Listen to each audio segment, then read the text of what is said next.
મહેસાણાથી સમાચાર સામે આવી રહ્યા છે। મહેસાણામાં અશાંત ધારો લાગુ કરવામાં આવ્યો છે। આ સાથે જ મહેસાણા શહેરમાં અશાંત ધારો લાગુ કરવામાં આવ્યો।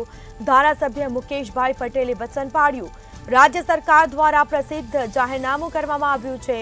કુલ 79 જેટલા વિસ્તારોમાં આ ધારો છે તેને લાગુ કરવામાં આવ્યો છે। મહેસાણા શહેરમાં અશાંત ધારો છે તેને લાગુ કરવામાં આવ્યો। ધારાસભ્ય મુકેશભાઈ પટેલે વચન પાડ્યું છે। રાજ્ય સરકાર દ્વારા જાહેરનામું પ્રસિદ્ધ કરવામાં આવ્યું હતું અને મહેસાણા શહેરમાં અશાંત ધારો લાગુ કરવામાં આવ્યો છે। સમાચાર સામે આવી રહ્યા છે। કુલ 79 જેટલા વિસ્તારોમાં આ ધારો છે તે લાગુ કરવામાં આવ્યો છે। અશાંત ધારો લાગુ કરવામાં આવ્યો। ધારાસભ્ય મુકેશભાઈ પટેલે પોતાનું વચન પાડ્યું। રાજ્ય સરકાર દ્વારા પ્રસિદ્ધ જાહેરનામું કરવામાં આવ્યું છે।